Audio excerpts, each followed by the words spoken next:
Black Swan Media Studios, deep inside a secret underground bunker. We're speaking to freedom-loving patriots from all around the country and the world. Welcome to the Resistance. This is John Crump, live.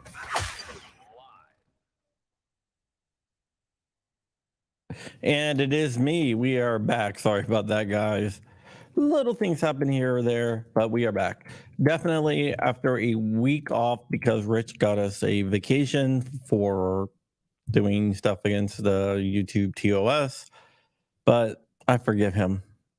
Not very easily, but I do forgive him a little bit, maybe. Today we have a major announcement. So let me go ahead and bring on Rich. Hey, Rich. How you doing, Crumpy, buddy? Oh, pal. And I'm going to bring on a couple other people that we have on the show. One is the famous DLD After Dark himself, Dark. Welcome aboard.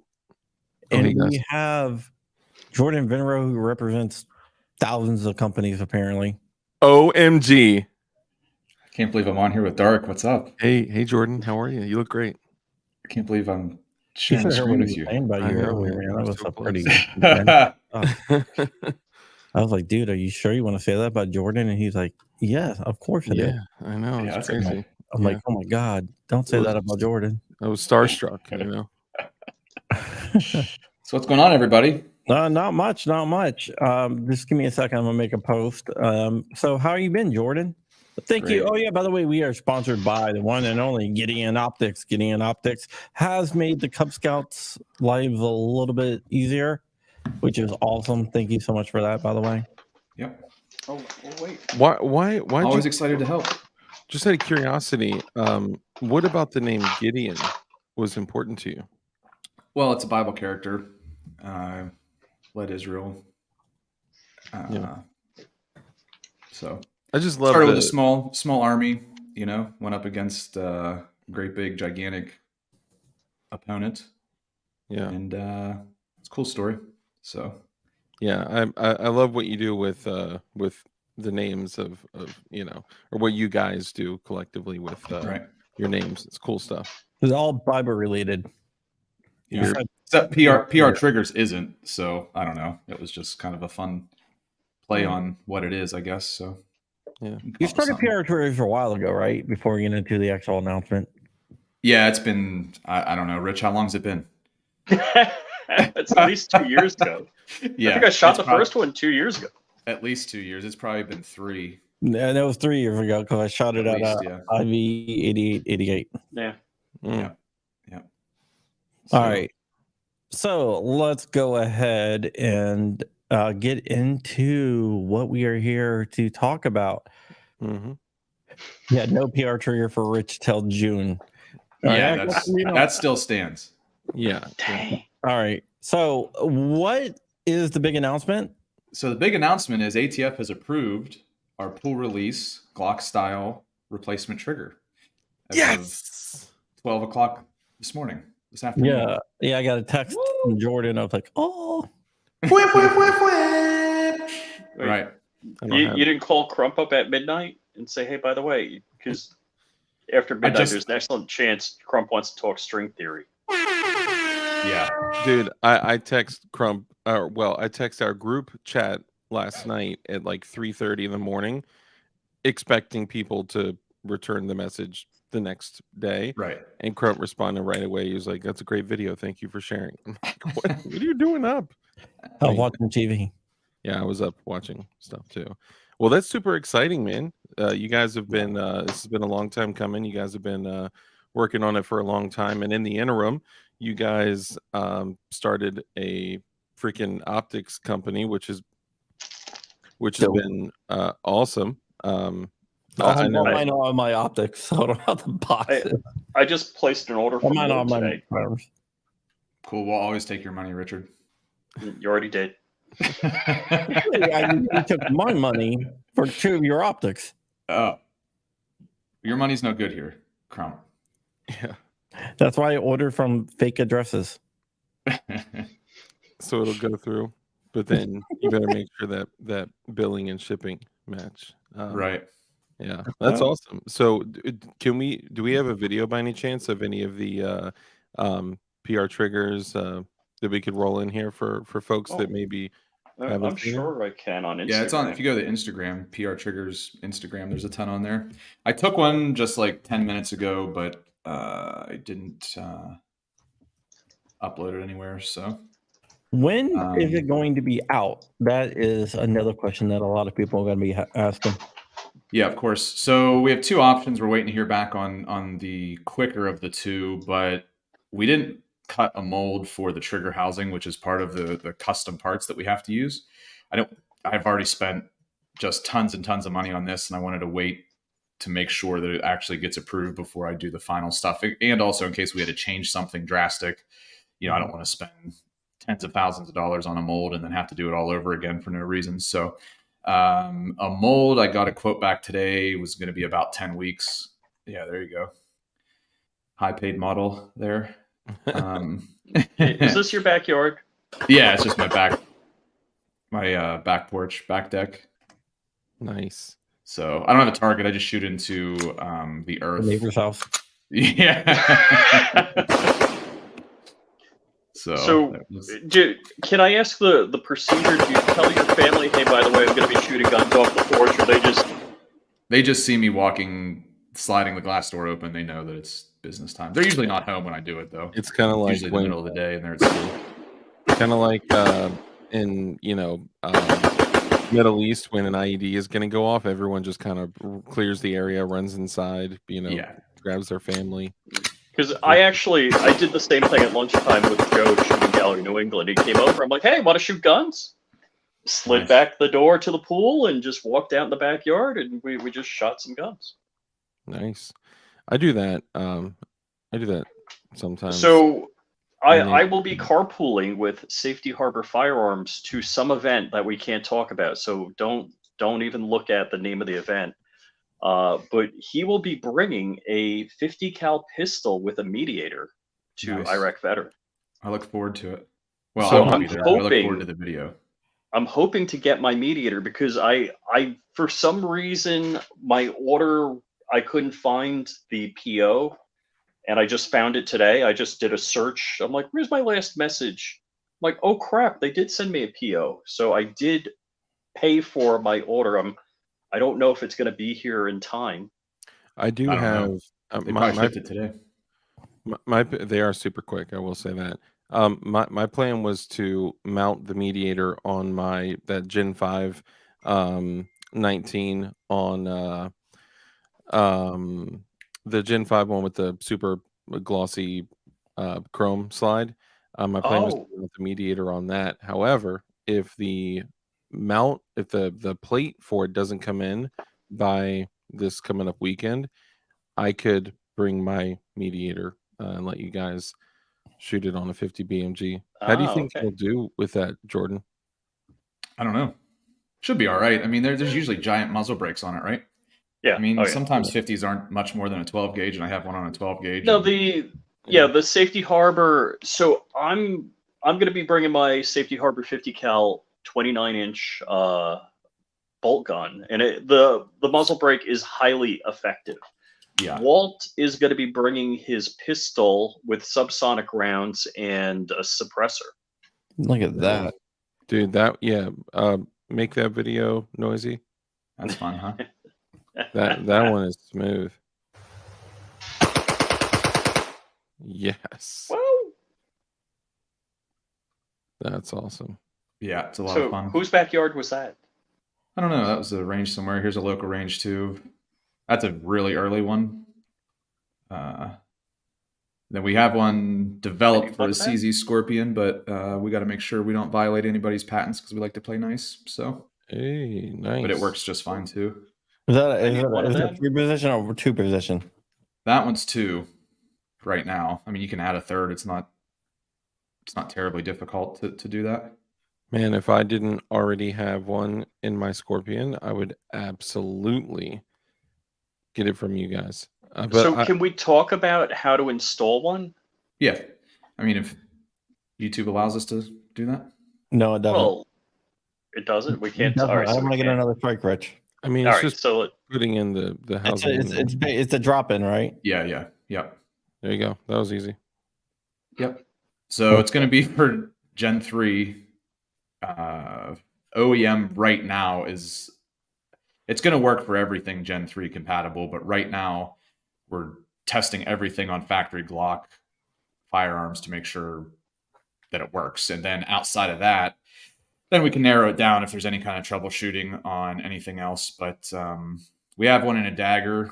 It's probably gotten maybe 7,000 rounds or so through it. We take that's usually what we take to the events and Yeah, you beat the brought snot that. out of that. You brought that to. Where did you bring that to? Well, the IV shoot. No, you brought We've the taken it. dagger. Was that the gathering you brought a couple years Yeah, ago? the gathering. We had it at the gathering also. Yep. cool. Yeah, so it works just fine in a Glock 19, Glock 17, and it should work fine with anything else. The only thing that we found so far, and it could just be we've had to 3D print the trigger housing, so it's not super tight dimensionally. So we had a Shadow Systems G19 frame, and it's super tight in the trigger housing area. So it could just be that we have a fat trigger housing, and there's more slop in a factory grip or whatever. Mhm. So And that's where a lot of your Rip Curl, it's a PR binary Glock trigger, PR trigger, which is part of the same. Pull release trigger, a binary. Yeah. I think that's a. I'm not allowed to say trademark. that, but yeah, it's Yes, trademarked. all right. So. It is a trigger that fires around upon pressing the trigger, and also fires around upon releasing the trigger. I guess it technically, well, yeah. I don't want to get anyone in trouble because we never know what the future may hold. But one of the things, so it sounds like a lot is going on inside the trigger housing, right? So because you wouldn't be able to just swap stuff if somebody has like a Gen 4, Gen 5, do you guys see yourselves, even though Gen 3 is by far the most popular Right. out there, do you guys see yourselves maybe doing a Gen 4 or any other generations in the future? Yeah, we've gotten it going on Gen 4s. It's like I can get it to work, or Bob or any of the guys at the shop or whatever, but I wouldn't say it's production ready yet for the average gun owner. It just needs a little bit of dialing in for the Gen 4. And then the nice thing is Gen 4 to Gen 5 is only a trigger shoe swap. So the actual trigger that your finger touches really is the only thing that needs changed. I know a Gen 5 trigger housing is drastically different. They have it set up, the trigger spring and all that is different, but you can. Gen 4 drops into that. And the reason you need to change the trigger shoe is so that the dual slide release or the slide stop will function properly. So that they thinned out that trigger shoe to get all the things to work, but it'll work on Gen 3 through 5. Any of the double stack 9mm 40 357 SIG, Glock 26 up through whatever the 357 SIG full size Glock 17 31. 31. So any of those in that mix there, but and then a safety plunger is unique as well. So it should work in any slide that you have, and it should work in any Glock style frame that you have. But right out of the gate, just to be safe, we're going to say it's only for the a factory OEM build. Yeah, because I'm sure a lot of people that have polymer 80 builds with Gen 3, that with all the tolerance stacking, all the different companies, and it's tough to say. I think that's the safe route to go. And there's so many other frames out there, like Gen 3, OEM Gen 3, polymer 80 is obviously Gen 3, and then the Lone Wolf Freedom Wolf, right, is almost all Gen 3 parts, but it uses a Gen 4 trigger housing and a Gen 4 mag release and a Gen 3.5 locking block. Like that's kind of a joke, right? But then the Nomad usually is 4 or 5, which are compatible. So that's why I was curious, because people may have Gen 3 part guns, but it's OEM specific. Yeah, I mean, get it if you want it, and if you're handy enough to make your own, then you can probably tweak this very little to get it running in your preferred system. So Yeah. the determination letter is the most in-depth letter that I have seen. We've looked at a lot of determination letters here. Right. We haven't done the Turkish drinking game in a while, but we did that. This is, it's insane. The determination letter. Yeah. What was it about? What do you think it was? Pages. It's 13 pages. Jesus. My engineer submitted it jointly with us, and so he sends it to me today, and I was in the gym, and I'm like, oh, usually determination letters are like 3 or 4 pages. It's a bunch At of most. Quick read. Fluff. Yeah, and it's definitions, and you just skim the definitions because it's like the definition of a SBR is X, Y, and Z according to whatever statute, things like that. So it's a bunch of just stuff that doesn't necessarily matter. So I'm skimming through it. I'm like, holy cow, how many pages is this thing? So I got to the conclusion. It said what I wanted it to say. I went back and read it later. But yeah, it's 13 pages. I mean, they really thoroughly went through it. So we sent them a firearm with the parts installed. We sent them what would be, the retail packaged pieces that we will be selling in its own separate little, baggie or however we sent it. So they received basically 2 ways that it could be sold: in a firearm already installed, or as a separate standalone item, which is, where we'll start that with. So Nice. yeah, they fired it a bunch, and it malfunctioned towards the end, but I think that something wore down, which is highly unlikely. I think a spring jumped off the track, and it's resulted in a malfunction for the system, but it only allows it to fire in semi-auto. So if it doesn't work right, it's either not going to fire at all, or it only fires as a standard 1 pull, 1 shot standard semi-automatic. So which was something we wanted to happen as well, because you don't want it to rip off more than 1 round, of course. For sure. Right. So when you go through a design process, do you have to design it? It's like, okay, the failure mode will be safe. Is that a consideration when you do the design work? Yeah, it's part of it, but you don't know where something's going to fail either. So you kind of trial and error what's going to fail. Or at least maybe I'm just not smart enough to think about it. Maybe somebody else in the chat would know what to do or whatever. But you just kind of run through it and shoot it, and rack it a bunch and see what happens, see if anything fails, and that's where we ended up. So I believe what Walt's saying here is his determination letter for his bolt action upper was at least 13 pages. Oh, wow. That's interesting. That seems like a simple one from what you've described, Well, Walt. What Walt had is, and there's other people, I'm not trying to throw anyone under the bus. I know Walt doesn't want to do that either. Right. And that was great. So there are other companies making bolt action 50 uppers for an AR-15 lower, and they're not required to have a serial number on it. It's not a serialized part.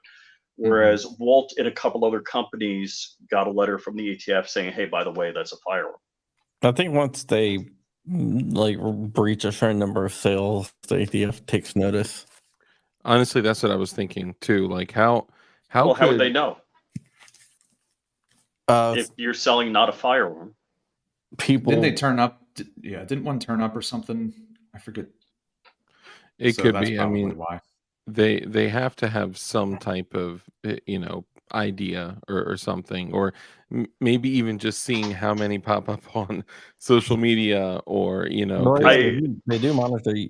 That's how they got aware that's how they became aware of Rare Breed. Oh, dude! Wow. Google is through YouTube. One of the guys Google literally has software specific to retrieving serial numbers off of firearms. Are you kidding me? Nice. Dead ass. And this is I don't doubt it. Alphabet, Google, YouTube, and all that.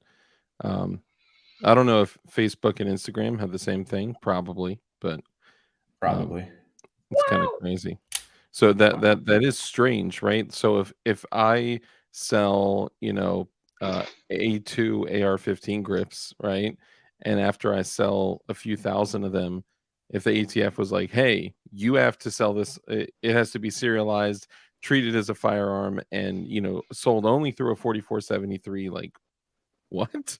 A non-firearm? That's always driven me crazy about the SHTF 50 upper, because it's an upper and there's no other upper, aside from some in the same category. There is no other AR-15 upper in existence that needs to be sold as a firearm. It's crazy. Well, Right. what they're claiming is that it's a complete firearm. Because I guess you could have Bugs Bunny with a hammer, and a center punch. I mean, you can I do that could with do that. any upper. Yeah. Yeah, exactly. Yeah, this is kind of So, crazy. yeah. I think we just need to stop trying to make sense out of what they do. Don't put your junk in crazy. Yeah. I never understood that quote though. Because you probably have. I mean, I know I have. Like, are you not aware of my current situation? Hey, I wasn't going to bring it up, so Right? I wasn't even going there, but okay. Well, yeah. Ed Bender, that's right, man. I was thinking about you too. Mossberg 500 receiver blank without a barrel hole was considered a firearm at one point. So Yeah. That's interesting. So, all right, the trigger housing is the only thing that's holding you up from selling them right now. So yeah, you got to have a mold CNC machined, I'm guessing, right, and then production. Yeah, so plastic injection mold, just like basically any other plastic thing in your life. A metal mold is cut, CNC machined, and it cools and heats differently. So you got to make in the flow through of the actual plastics. There's a lot of magic behind the curtain that has to occur to get it to spit out a part that works right. So that takes a while. It's not just like, hey, I got an STL file. I've been printing this myself. I'm going to send this to a guy to make an injection mold. It doesn't work. I mean, kind of. They do all the flow analysis and that sort of thing. So yeah, I do send them just a file that whatever file they needed in STL or whatever, and they take that. They maybe need to clarify a few things, and you got to watch, because if there's any kind of like undercuts or ledges or sharp corners, you got to be careful, because the mold won't spit it out, or it just simply can't be done. I mean, there's limitations to plastic molding. So with that in mind, we kind of have a pretty good idea of what's required of mold makers, so we design around that. And it's not always perfect. I mean, there's always going to be some little part that can't be done or is super expensive, so maybe we do it this other way or round this part off, things like that. So it's just some basic stuff when it comes to manufacturing, but to cut the mold and to get parts spit out is minimum 10 weeks for this project. So we're looking at an industrial 3D printer that prints in carbon fiber and some other crazy things. That we can have parts in 2 weeks. So we have a sample part coming, hopefully by the end of the week, that we get to test and see if it works. And if it does, we'll probably just start with that route with the 3D printed. Well, we'll have to wait for the printer to come in. We got to buy the printer, of course, and get it set up and dial it in. But after that, so we're not talking about a bamboo P1P. We're talking about something. No, it's like $40,000 or $50,000 or whatever. Yeah, it's probably Form Labs. It's probably a Form Labs, okay. I think. Yeah, that's what my guys like those. So that's what they've been using. So can you? I know this is a little more complex, obviously, than a standard trigger housing. And you had said that when people were shooting it, they were trying to like disassemble the Glock to like take a look in there and stuff. But without giving too much away, can you give like an idea, like roughly how many parts are obviously, if you don't want to, you don't have to say. I'm just kind of curious how complex it is. Super easy. We've added 1, 2, 3, 4 parts. 4 parts to it. Wow. They'll all be ready to go. I mean, you're not going to have to assemble any of it. We'll do all that before we ship it out. But there's a disconnector that slides across the bar.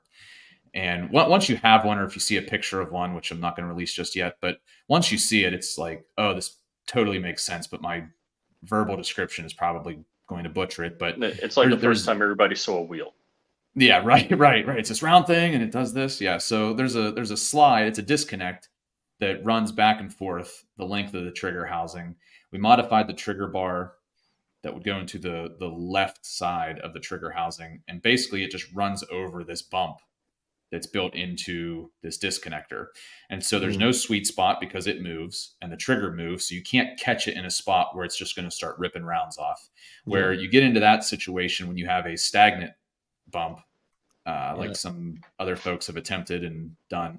So that's not great because you do run that risk of the sweet spot, the Goldilocks issue. So that's one thing that we had to correct from our initial version of it. So that and an additional spring to move that, to keep that where we need it, and then a trigger return spring we've added as well. So it's probably similar to what you've seen out there if you've seen the other one, but not sure how that one came around and is so close to what I have done. I want to get back to the 3D printing really quick. Are you going to use SLS? So that's what we use right now, and that's more for that's in plastic. I don't know how I didn't know this other printer existed because we were talking about it today. Like, I don't know if this is good enough to sell this way, and the engineers brought up that there is a new printer that was just released not long ago that does this more stiff compound, which is what we need because it's a little too flexy right now, so it's not keeping everything nice and tight where we need it.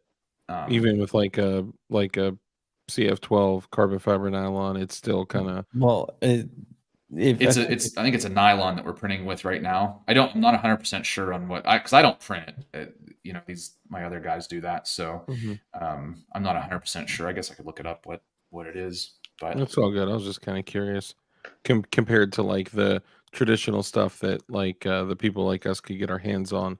I was just kind of curious how similar it was. Well, I don't think they're printing from a $40,000 machine with I don't think it's doing it's not like a filament drive thing, Right. Yeah, it's a laser, it's a bed of dust to the layman, and the laser heats it up and melts it, and then it skirts down another level. Oh, okay, so you're talking about laser sintering type stuff. Yeah. It's like the noise fighter. So really quickly, what I was talking about was I thought you were talking about comparing it to what like the typical plebes like us could get if that was like too flexy. It's not going to work. It's not going to work because like an ender's not going to hold the tolerance tight enough. It's going to be a little sloppy. You could maybe you could get it to work. I don't know, but what if it on a production level, it's not going to work at all. Selective laser SLS maybe centering, because there's so for an example, there's a company called Noise Fighters that make J arms for night vision.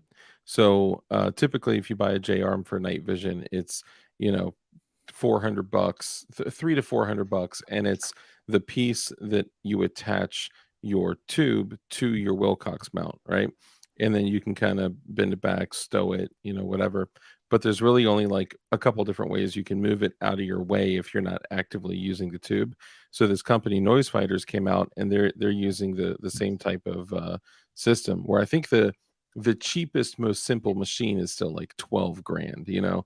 They're nice, like you're saying, they're $40,000 machines typically, and it's this whatever type of like dust like filament, I guess like we typically call it. Right. It has like Inconel integrated in there. It's like cool. all sorts of crazy stuff. And when you hold it in your hands, you would never look at it and say, "Oh, this looks 3D printed." Right. It's next level shit. Yeah, even this powder. compound we're using right now, you really can't tell. I mean, you guys would probably be able to tell because you just know that I'm into that and you're into that, so you'd probably be able to see the very, very small layer lines. But there's even a process that you can. It's not bead blasting, but it's that thought where you can media blast the sides of it, the exterior of it, and you cannot tell. I mean, it looks plastic, out of an injection mold. So. Yeah, I mean, they have a lot of the same materials. It's called SLS powder. And Yeah. so, like filling it. Putin saying, "Come on, Dark." And MJF. What's MJF? Multi-jet fusion. That's a different. Oh, I think that's HP's version. I think it's similar. I don't know that much. Yeah, I mean, SLS was actually came out before, any of the the resin prints or. Dude, do you remember that movie Tiny Soldiers? No. From Yeah. the I remember 90s? the name of the movie. From I the do. 90s. Yeah, The beginning, the opening 10-minute segment is them SLS printing the action figure. That's cool. It's awesome. Yeah, it's so cool. And that's from 30 years ago. Crump, if you have Uncle Google there, see what date it is. I swear it was like the 90s. It's it might be. pretty intense. 1998. Wow, 98. Let's see. Johnny Barr. Actually, the first SLA machine was 1983. Jeez. Wow. It probably was the size of a room. Well, there was a prototype in 1980 that used UV light. Yeah, there were laser machines where it would use intersecting lasers in a fluid. No, yeah. Small soldiers. That's what it was. Sorry, small soldiers. Yeah, small SLS soldiers. came out in 1987. Yeah, that's crazy, man. FDM came out in 1989. Look how quickly we're evolving, though, right? Like, Right. it from 1987 or whatever to 3 years ago, they got to the Liberator. From the Liberator to now we have advanced. I mean, it is crazy. Who knows what we're going to be doing in our basements with steel, Inconel, aluminum, all sorts of crazy stuff. Yeah, Lamb came out in 1997, and that was kind of it uses powdered titanium. Lamb is delicious. Yeah, I don't know if it's that same one or something different, but several years ago, 2015-ish maybe, they 3D printed a full 1911. I forget how many parts of it, but almost all of the parts were 3D printed, and it was on like $1 million machine or something, just to show that their technology was good enough. So, hey, that's crazy. And get this. Ruby Rich. Yeah. You know who FDM? You know who made that? There was two designers, a husband and wife, Lisa Crump and Scott Crump. What? No joke. There are more Crumps out there like you? Yeah, Lisa and Scott Crump. I don't know if they're related or not. That's great. They must be. No, to me. I don't think either one of them are. Don't know who they are. I don't know. Yeah. I don't know that much about my... I gathered the... You can claim it because none of us are going to look it up, so you can just say your uncle developed it. I mean, no one else is going to know. Yeah, I don't know too much about my that side of the family, so... Yeah. Leave that honesty at the door, Crump. It was your family member. No. Lisa and Scott Crump.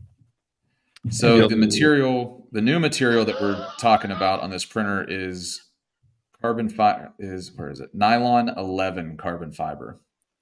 So we haven't tried it yet, but that's what we're going to see if it'll work. So interesting. Man, that's intense, man. It's you think of something like a Glock from the trigger housing, the trigger bar, and it's a drop-in unit, right? You think of simplicity. I would have thought that you guys added way more parts than that, because every time I heard about it, it was you know, I had just heard that a lot more was going on in the trigger housing than a standard Glock. So I keep picturing this like you know, I think this dude might be super my cousin. I'm this not- like no, because I looked him up, and I have a cousin named Scott Crump that's in Minnesota, but I haven't talked to him like probably I don't know like ever. the crumb. And he's from. So I looked him up, and he's from the town that I know my cousin Scott lives in. Wow. Wow. Wow, Yeah, Crump's uncle invented 3D printing. That's it was my awesome. cousin. I don't know. That's the I don't know. headline right It there. could be just a coincidence that there's two Scott Crumps that live in the same exact town. Our nylon goes to Yeah, that's good. That's funny. that's Oh, awesome. yeah. And that went from a joke to kind of being So, Jordan, when little you bit come up serious. with an idea like, hey, binary trigger or a PR trigger for a Glock would be a cool idea. Where do you go to? Do you call Bob? Hey, Bob. I mean, what's the process? I mean, it depends on where I'm at. So if Bob's sitting next to me, then yeah, I go to Bob. But I come up with stupid ideas all the time. And I said this early on. I used to tell my wife, like, I come up with some idea, I'd talk it through, I'd go through it in my brain. I'm like, no, that's dumb. And I'd like tell her to see if it sounded as dumb out loud as it did in my brain. And typically it was dumb and it never made it to anywhere. But so I'd always say, like, you got to get the dumb ideas out of the way for good ideas. So Mhm. we're always firing off ideas. Most of them are completely ridiculous and would never work or whatever. But so my two engineers, they are fantastic. We we talked about a short throw lever gun. It's probably been a couple months now, but like I'm just sitting around thinking like, man, it'd be cool to have a lever action that you only had to move like 2 inches to get a full cycle on it, you know? Mm. And so we're just like just dumb stuff like that. And within like an hour, they're sending me CAD screen grabs of like how to do it, like all these reduction ratio. I was going to say things. gear reduction. Yeah. Right. So, 'Cause- so this is the kind of ridiculous things that we do basically in our spare time. So, And then Bob usually abuses it to see how badly a standard customer would break something. So, Yeah. And his videos are a blast to watch. oh yeah, I love Bob's videos. yeah. Yeah. They're good. So, I mean, how do you start producing this? All right, so you got some engineers. You're like, all right, we're stamping this metal, or we're taking an existing part and hammering on it. So how do we start? What do you say? How do we start production? Like for the PR trigger, like Yeah. you say, okay, we're gonna grab this, and you just start hammering on a trigger and Yeah. a vise. Yeah. So we'll talk it out, and that'll spark somebody to go do something. So the safety plunger, like for instance, the safety plunger didn't work. A standard one wasn't working. So messing around with it. Somebody grabs a grinder or a Dremel and just hacks away at it until it works. It's like, okay, so it kind of works at this, and measure it. And then you actually make one that's like kind of a tolerance, and you put it on a lathe and spin it down and see what happens. Okay, that was too much. This is too little. Needs it to be on this side. I mean, we probably had 4 different versions of the safety plunger before we finalized what we have now. And some parts get harder the deeper dive you get into it, and some parts are far easier the more you get into it. So the safety plunger is one of those where we had 2 different steps on it to allow things to work. And then eventually it's like, just get rid of that and make it a hair larger. So that's all, a couple different spots you had to remove material, and that's what we did. So it just really depends until you get down to it. With 3D printing, you can print anything basically and see if it works by tomorrow. And if that doesn't work, you scrap it and do it again. Now, it's not going to work more than maybe one time, or you just need it to see how this interacts with that. And you can do it on the computer too. I mean, they have all kinds of programs that show the function between the two parts and how they lock up or how they flip past each other or lock into place, that kind of thing. But sometimes you don't know until you actually have a physical part. So they mess with it. I mean, that's where their brain goes, is directly into the mechanical procedure of how these items are going to interact. So that's good, because I'm not smart enough to do it, and they do it, and I pay them, and everybody's happy. Because my design and development process is, I might be designing a part this big, but then there's these two critical pieces that are only that big. So I'll print just a section of the two and make sure the fit or the lockup or whatever it may be is correct. Then I'm like, okay, I can print the whole part now, because that takes 40 hours to print or whatever it is.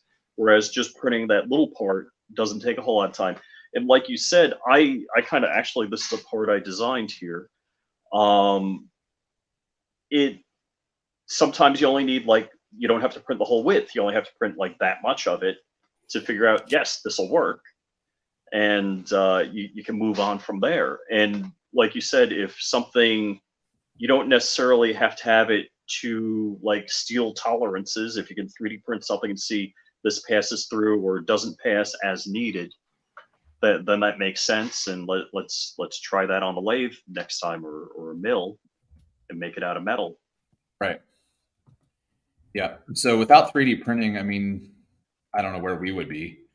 Everything would cost way more time, effort, and then you'd probably skip past a bunch of good ideas too, because you can try it on a 3D printer, something that you're like 50-50 on, like, maybe this is stupid, maybe this is great. I'm going to print it both ways and see what happens. And so if you didn't have printing, you maybe not get to the good one. So Hey guys, look at the private chat. Yeah, I saw that. Hold on, I didn't see my privates.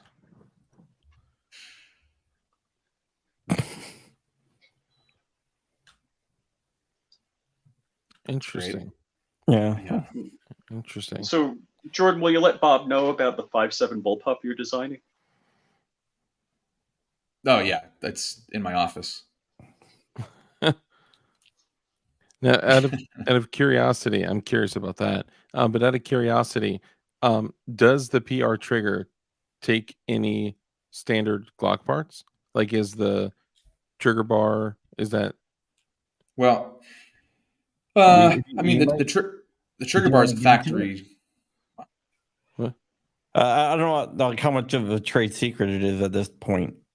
Well, it's all patent pending. I mean, I'm not going to like show exactly how it works until we hit the market. So we have, we'll have patent protection, but I figured I can since you guys are patent pending, and of course, if I ask anything, you know. There's certain companies out there that don't follow that too well. Yeah, right. So we'll see how that will end up. But so the trigger bar is modified. It's a standard trigger bar with the one part I was kind of describing earlier modified. So if you were just to look at it, you probably wouldn't necessarily notice right out of the gate. But again, once you see it, it makes sense why it's the way it is. I'm looking at the trigger bar right now. And are you using I got it. Yeah. Are you using parts from your other companies, or are these? Yeah. So they're modified of our existing lower parts kit. Yeah, yeah, right. Okay. I do see what you're talking about. Yeah. Yeah, I haven't seen it aside from the pictures that have of it in the box, and I was like, man, I don't even think in the box. I think that's just a standard LPK we put in there. I don't even think that's the right one. Yeah, we did that on purpose. Yeah. That's hilarious. Yeah, people are like taking. I think I can see this. Yeah, right. That's hilarious. I could bend a connector and make a binary. I'm just kidding. I'm joking. Yeah, you could. Yeah, you could.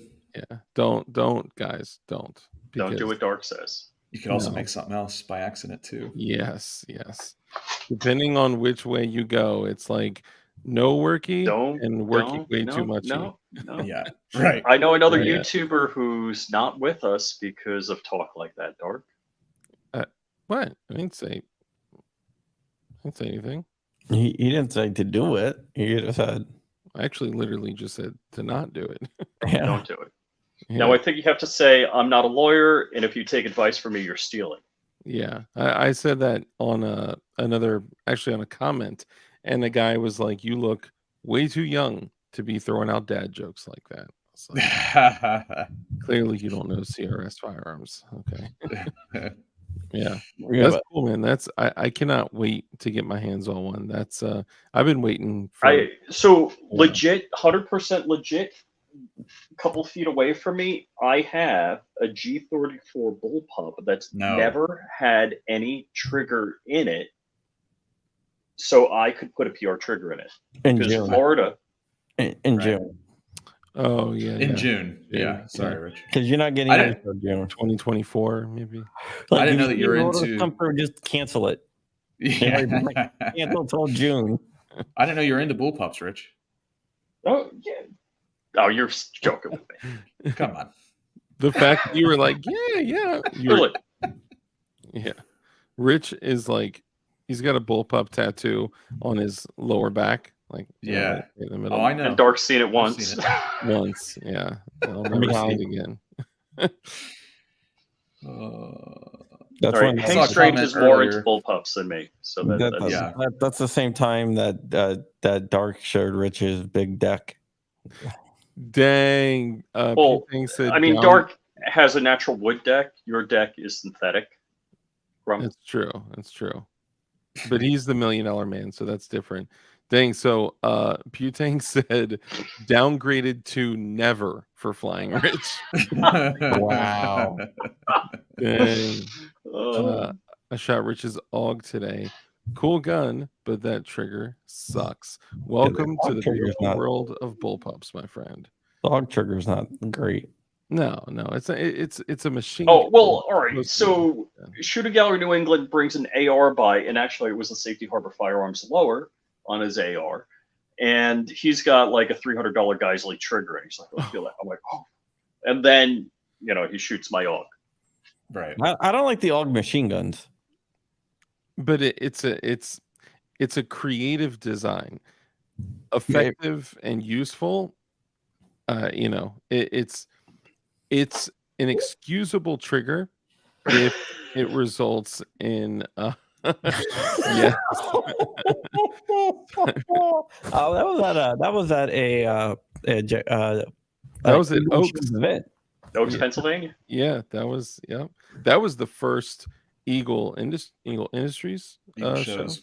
Eagle show. Yeah, that was a blast. Going right down Yeah. Gay Street.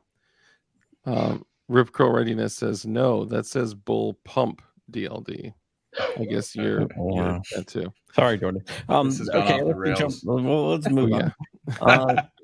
Hey, something real quick. I want to address something. I think it was Rip Curl Readiness said in a comment earlier, talking about thoughts about adding like a motor or a drill to a Gatling gun, to the Tippmann Gatling gun. That would make it a machine gun. That would make it a Anybody machine gun. that's wondering, it's been tried and Yeah, different that came things, from- different platforms. That came from the minigun thing, the General Electric minigun, Yeah. because it Yeah. said that it was a machine that was pulled the trigger. Because a minigun, all it is a Gatling gun hooked up to a motor Right. that actuates the trigger really, really fast. So they said that you can't add a drill or any. It has to be human powered. So Gatling gun is not a machine gun. If you crank it, if you put a drill on there, Right. you definitely consider that a machine gun.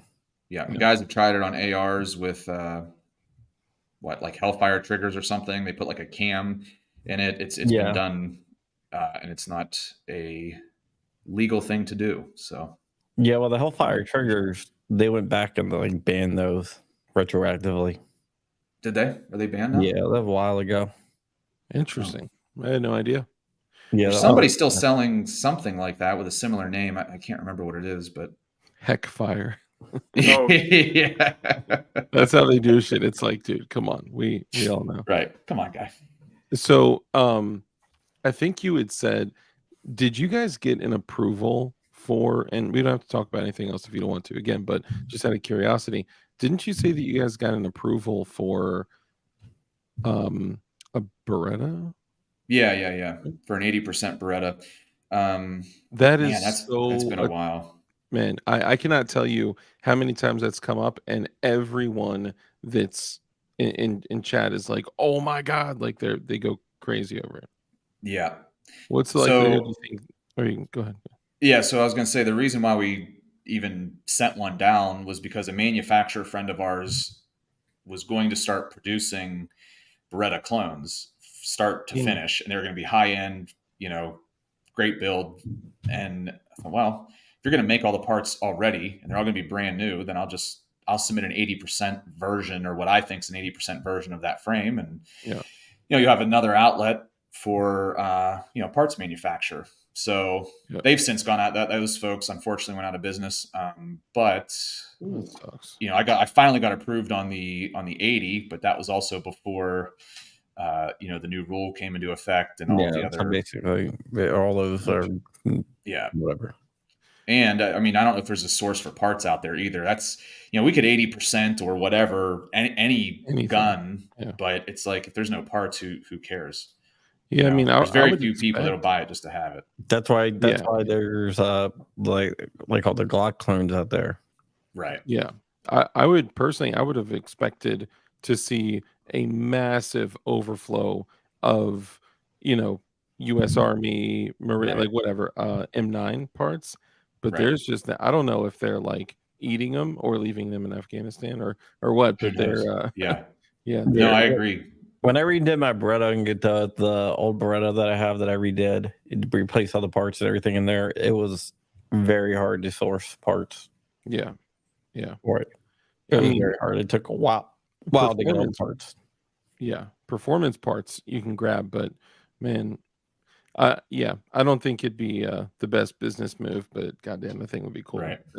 to have. And then the three, well, yeah, we don't need to get into. Yeah, that's cool, Jordan. Thank you for sharing that information. Yeah. Do you guys have any other pending GATF approvals? Well, the other stuff that we had down there was 80% related, and I think we're at 5 years somewhere in there since they were sent down. So we just assume that that's never going to get looked at. So So how long was the approval process for the PR trigger? this one wasn't bad for approval process standards. For normal industry standards, it's it's forever. But the first version we sent down was maybe 4 to 6 months. But there was a malfunction, and they reported that they ignited 2 rounds with a single function of the trigger. So Really? That's what they reported. So we went back to the drawing board, redid it, and not that I like to be delayed on anything, but we actually made a much better product because of those results. Mm-hmm. So it's better for everybody in the long run. But it took us another, I want to say it was about a year, maybe a year and a little bit for this second one to go through. Plus, there was probably 3 months of messing around, dialing it in, making sure it's going to work, and do all of the safety things we need it to do, and not, run away or have a potential to run away and dump a mag. So it, it wasn't a terribly long process when you look at some of the other things we've been through in that realm. So yeah, you guys have had a lot going on over the past couple of years. Yeah, I mean, I guess long enough that I was able to start an optics company from a thought in my head to to products and sponsoring channels and all that. Like, So what do you just do? Just like wake up in the morning and go, I don't have a company. People like go, maybe I should go buy this. People collect like watches or collect whatever, or Funko Pops or whatever. Right. Or Glocks. Or Glocks. Jordan collects businesses. Yeah. Dude, I mean, I gotta say, like, I commend you. It seems like a lot of things kind of fell in all the right places, like right around the right time. You got an excellent guy. Mike is great, and with so much information and experience on that exact thing, like Mhm. things just fell like into the perfect place. Like you were supposed to do this, Yeah. this Yeah. is What do you do? Wake up in the morning and just say, I'm going to start a company doing this. And you go to say, hey, honey, I think I'm going to go start a business today. And does your wife just go, okay? I'll be gone Yeah, for now she does. Yeah. I mean, she's never been nervous about any of the stuff that we've done business wise. So she just basically fully supports what we do. She has questions, or like, again, I'll say something out loud to see if it's as dumb out loud as it is in my brain, and she'll tell me if it is or not. So she's been great through all of it. But I will tell you how I find all these people. So the engineers that we currently use, some of the machine shops we've used, Mike, like you just mentioned, Mhm. I'll come up with something or a thought we put in my head, and then I just pray about it. And I'm like, listen, God, I'm not smart enough to do these things. I have talents. You've given me those talents. For me to utilize them, I need somebody else here to do the other stuff that I can't do. I met 2 or 3 people at a gun show. This is years ago. Mhm. Within a week of me verbalizing or thinking it through, praying it, in my head, whatever, I have Yeah. found multiple people that are still with me to this day doing They their thing while I do mine. Yeah. get placed in front of you, and Yeah. Wow. So I've not had to work very hard at finding the people that we need. man, if we So, could all just Wow. have God recruiting for us, I mean, Yeah. that would be Now, how did It you get helps. Bob? Yeah, it helps. Yeah, Bob was so that was just a quota that I had to fill for an accident. employment. Yeah, Yeah. I figure. Yeah. No, I mean, all jokes aside, I mean that's real shit, especially when you have the keen awareness. The other thing I think that I don't know if this was strategic on your behalf or if this just kind of occurred, but doing something, and I know we're focusing on PR triggers, but just kind of that we're kind of on the topic with Gideon Optics, like at a time where the ATF is literally attacking you, at a time where they're cutting your revenue at least in half, to jump in and take what most people would consider to be a gamble at a time when you're I would guess being attacked by the ATF. We'll just say that, and obviously that's impacting to create something that is not regulated by the ATF, that does not depend on that, that's affordable and good quality. Like, was that strategic? Where you like, let me stay in the same field but kind of get away from something that could be picked on, or was that just kind of happenstance? Yeah, no, it was strategic to a point. I mean, I could do anything, I guess I could do boats or motorcycles or whatever other things that I enjoy doing, but we're already so far into this space. We know, tons and tons of folks, and we enjoy it. We were just at TriggerCon this weekend, got to see a bunch of my buddies from other companies that we've grown up with basically in this industry. So, we enjoy all that. So I don't want to leave the space. Yeah. And so optics, like you just said, is super safe. I mean, you never hear of an optics company in the news. So we Yeah. wanted to kind of go with that. Mitigate So, risk a little bit. Yeah. And it broadens our customer. I mean, there's a million reasons why. It broadens the customer base. Everybody's a potential customer for an optic. It's not just a home builder, or it's not just a guy customizing something. Mhm. A first time buyer is as likely to buy an optic as a guy that's got a safe full of firearms. So Yeah. Very Yeah. good point. So baby Patrick wants to know, is the MUP one still a thing? And it is. Do you want to it tell is. people? Yeah, defense distributed. So we have a patent on that in the jig. So we've licensed it to Cody Wilson, defense distributed. So I'm not involved with their production or what they have or don't have or any of that stuff. I mean, it's their product during this, agreement. Nice. I still got one and one jig Right.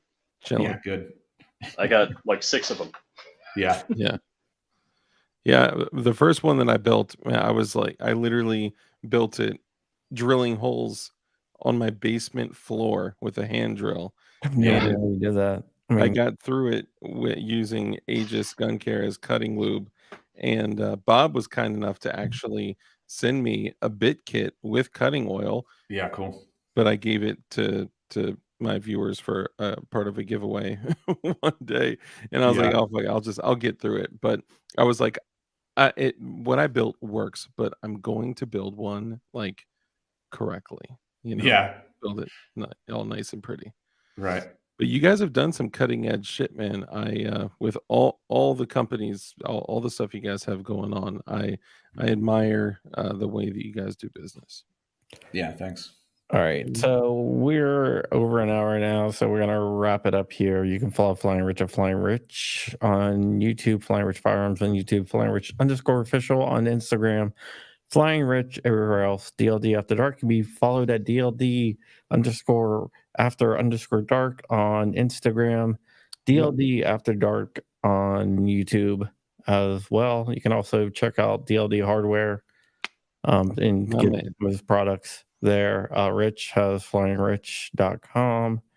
And you guys know where to find me at John Crump News, John Crump Live. I write at amlin.com. And you can also find him in the club. we be clubbing.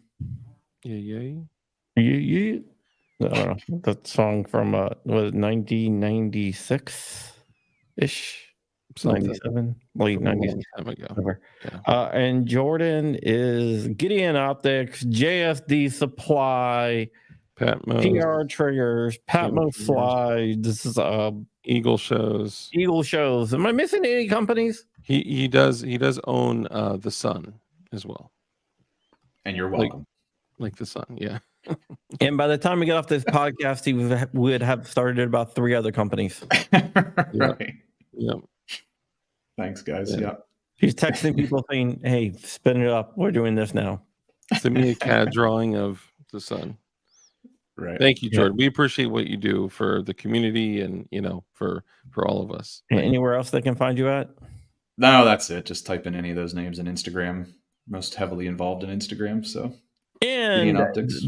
they are also the sponsor of John Crump News and John Crump Live, and they really, really help the scouts out.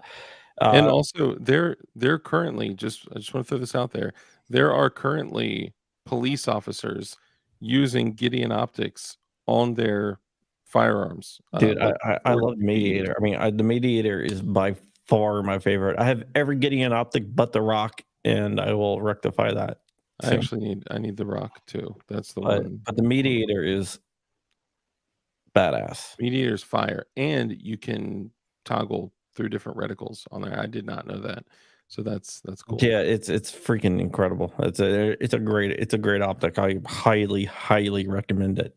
I can't wait till you guys come out with the blue dot. We talked about it. Yeah. I didn't want to tell you until we figured out if we were going to do it or not, but it's got to be the DLD special. Yeah. One thing about Gideon, you have a Prism optic coming out or something? Yeah. I don't know when, but it's just about done. We should have a production sample maybe next week or so. Nice. And then we have some LPVOs coming out too that are pretty cheeky bums, so that'll be fun to do. So keep a couple it other looking red up. dots coming. Yeah. Nice. All guys, right, make sure you constantly contact Gideon about the blue dot. All right, this is really important to me, to us. Anybody going to the event this weekend, the secret event, and you wear an extra large shirt, I'm going to have an extra large shirt on me. I'm double. I just need a large. You already have one. No, I don't. Unless No, you print it. the dark has one. Oh, Gideon shirt. Yeah, and I got so if I only have one though. just to my come up to me and just say and just say I come bearing gifts for Saint Vinroe, and you will get you don't have to have any gifts, but you will get a extra large Gideon Optic shirt. Oh, and if you want to try the PR triggers along with the Gideon Optics, it'll be there as well. Yeah, Bob, Mike, and Bailey's going to be there. Yeah. Freaking out, Tony. Somebody needed 6XL minimum. I tried to get Tony a shirt one time, and they're like, "Yeah, we can't make it." Dude, I'd be custom making shit at that point. Yeah, but yeah, it's really cool. So I Thank look you all. forward to hanging out with the Gideon PR, yeah, the Eagle shows, Patmos guys. I just can't wait to get a PR trigger before Rich. That's really important to me. I need a binary PR trigger in my bullpup Glock with a Yeah, brace. you can go outside in your neighborhood, like you see those videos of the people going out in the hood with the lock switches. You can do that in your neighborhood or my neighborhood, Dark. I'm down. Let's do it. You got more woods near you, so we'll do that. Yeah, well, the house is like 5 feet into Here. the woods. Yeah, you know, houses, schmouses. Well, there's one house that has a bunch of woods. Oh But yeah, I'm afraid if I go shoot and a bunch there, of acres. they'll freaking Yeah. shoot back at me. They probably I'm pretty will. sure something sketchy is going down there. You mean the CIA safe house by you? Yeah, whatever it is. According to the county, It doesn't records, exist. I got a house near me it's a really big house on all these acres, and they have security out the ass, like cameras in all the trees and everything. And so we were looking into it, like trying to figure out who owned it. It kept on going through shell company. Then we went back and looked at it, Jordan, and Richard helped me. It was gone. They wiped it out on the county records. I'm like, how's that even possible? Is it blurred out on Google Maps too? Yeah, It's got a flight restriction above it also. It does have a flight restriction above it. Damn. But yeah, they told it was there on the county records. Then all of a sudden, the property doesn't exist. That's crazy. I'm How's that showing even this off possible? to the comments, guys. Sorry. All right. Bam. I don't think it's. I think it's someone. I think it's another 3-letter agency, not the ETF. Oh no, they would have 2 cans with a string on it tied to Crump's master bedroom window if it was 18. But if you fly the drone high enough, you can see their shooting range, and the multiple exit to multiple different roads that they built. Are you serious?